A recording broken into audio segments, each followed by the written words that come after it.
En tout premier lieu, nous ici, les Insoumis, et ceux qui auparavant l'ont fait déjà là-bas dans le Gard, ensuite ce sera ce soir dans plusieurs villes de France, nous voulons d'abord dire notre compassion, présenter nos condoléances à la famille de la victime, mais aussi plus largement à tous les croyants qui aujourd'hui sont frappés de sidération et d'horreur comme nous-mêmes devant non seulement le caractère horrible du meurtre, s'en rend-on vraiment compte.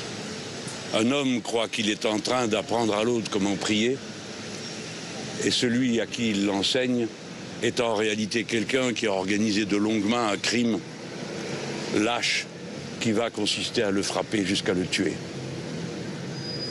Nous sommes tous pénétrés de la violence que tout cela exprime. Et, comme souvent, nous savons qu'elle ne surgit pas de rien.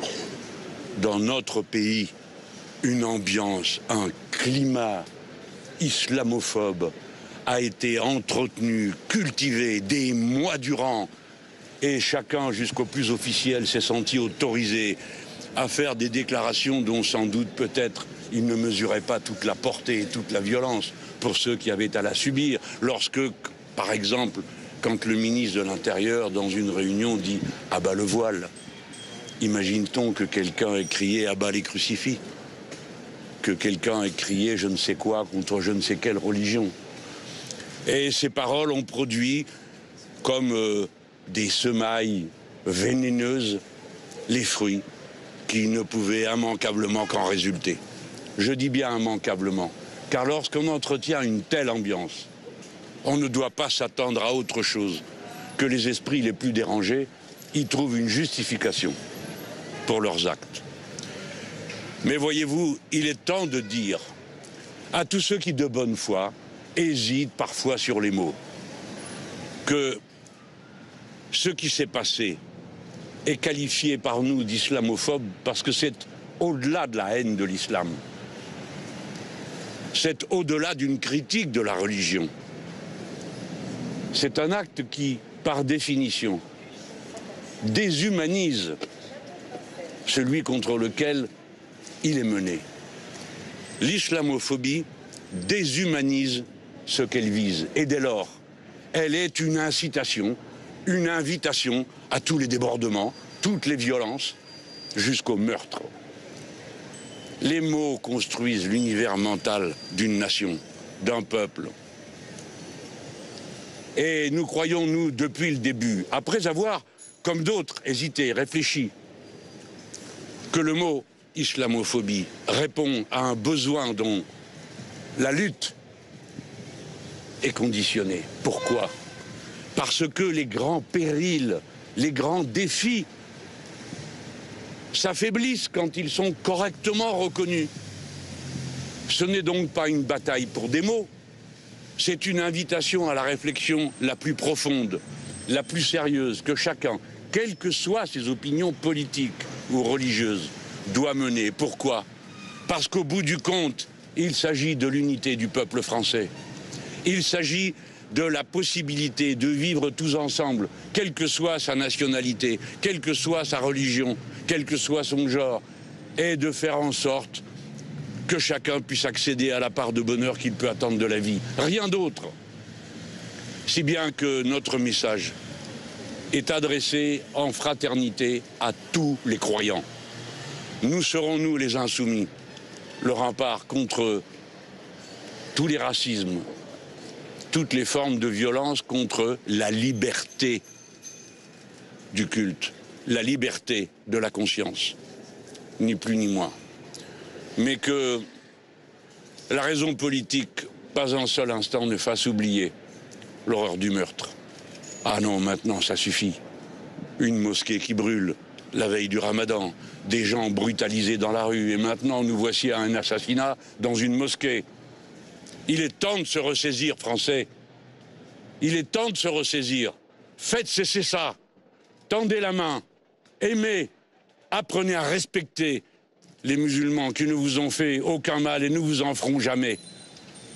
Apprenez à respecter la foi d'un autre si elle n'est pas la vôtre ou si vous n'en avez pas. La France n'est possible qu'à ce prix. Nous avons déjà connu sous l'Ancien Régime 3 siècles de guerre religieuse. Aucune guerre religieuse ne débouche sur autre chose que de la peine, de la misère et de la haine. Toutes sans exception.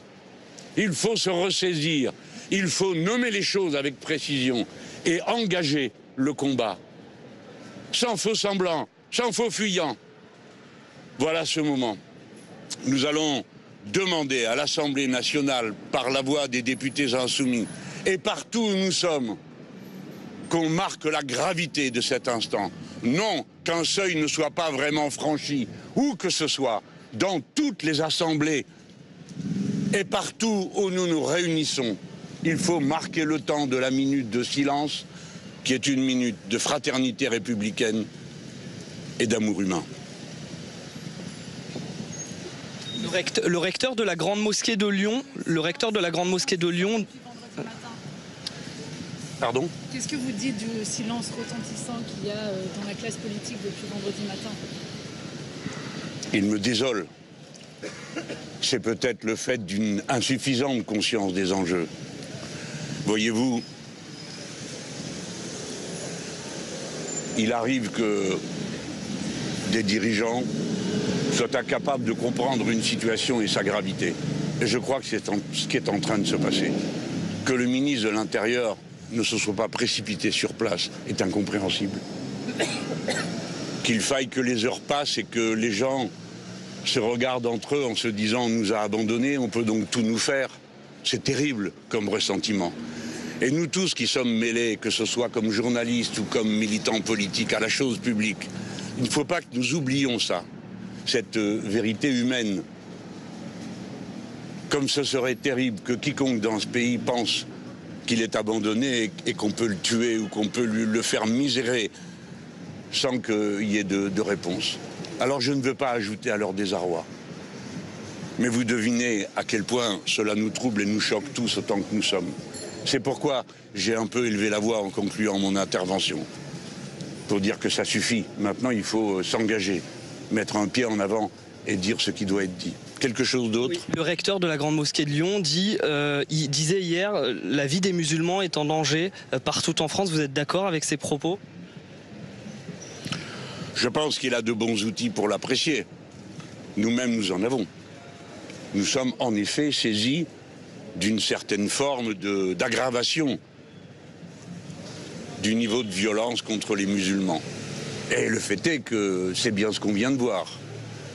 Je pense que le recteur a voulu adresser une mise en garde, pas aux musulmans, mais aux autres. Leur dire, écoutez, faites quelque chose, c'est votre devoir, c'est votre pays. Et il faut donc entendre son message, oui. Est-ce que vous regrettez l'absence aujourd'hui de représentants de la droite ou du bloc central au rassemblement à 18h ? Je ne veux pas faire... Écoutez-moi, aujourd'hui, il y a ceux qui n'ont pas compris ce qui se passait, qui ne l'ont pas vu. Laissez-leur le temps de comprendre. N'allons pas, d'une manière ou d'une autre, permettre à qui que ce soit d'échapper à sa responsabilité sous le prétexte d'une parole qui aurait été prononcée et qui ne leur agréerait pas. Je ne ferai pas ça.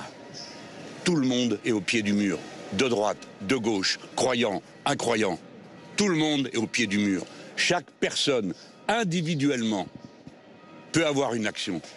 La première frontière contre l'islamophobie, contre le racisme, contre la haine des autres, c'est soi-même.